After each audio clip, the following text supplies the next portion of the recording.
Hey guys, so today we're working on the orange Jeep again and put a little light on the subject, and today the order of the bid is to be able to fix the brake cable. So we've got, of course, the rotor off, and we've got this tool right here, this guy.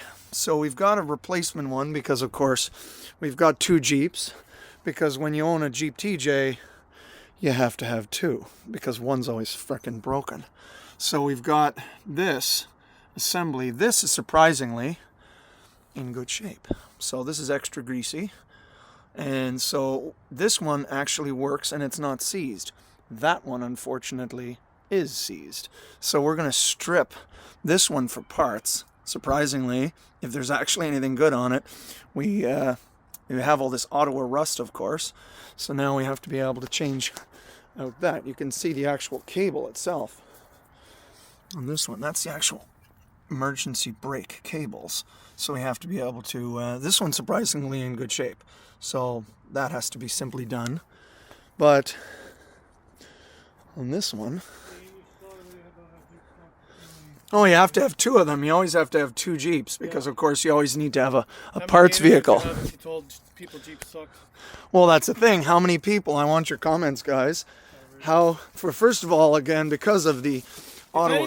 Anybody who has a 20-year-old vehicle in Canada should know that they're all going to have problems. It's not just Jeeps, contrary to what my friend says sometimes. Yeah, I'm thinking that it's because it's a TJ. And then when you buy a Jeep from an ex-police officer, yeah, you can't go back and tell him that you bought the worst vehicle in your life.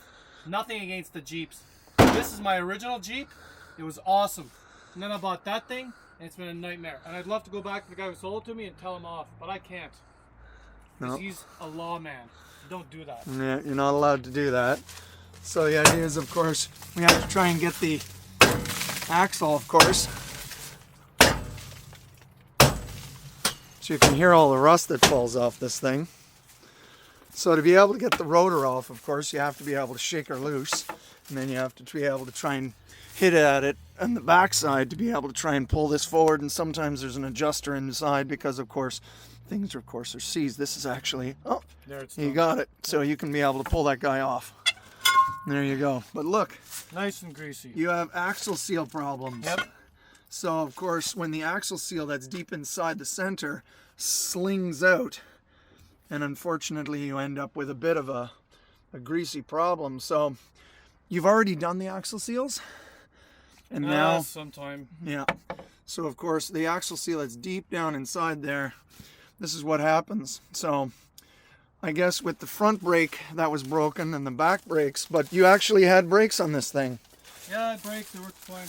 Because you had one problem in the front here.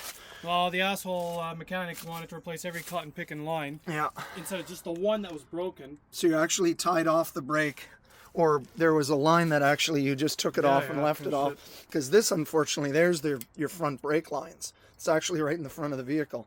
So he had a rusted out hole in there. And so he pinched it off the Dave's Farm way. And if I had a Spybot in my Jeep, I would have had my insurance canceled. Yeah, exactly, yes. You can see, of course, suspension components broken and all of this.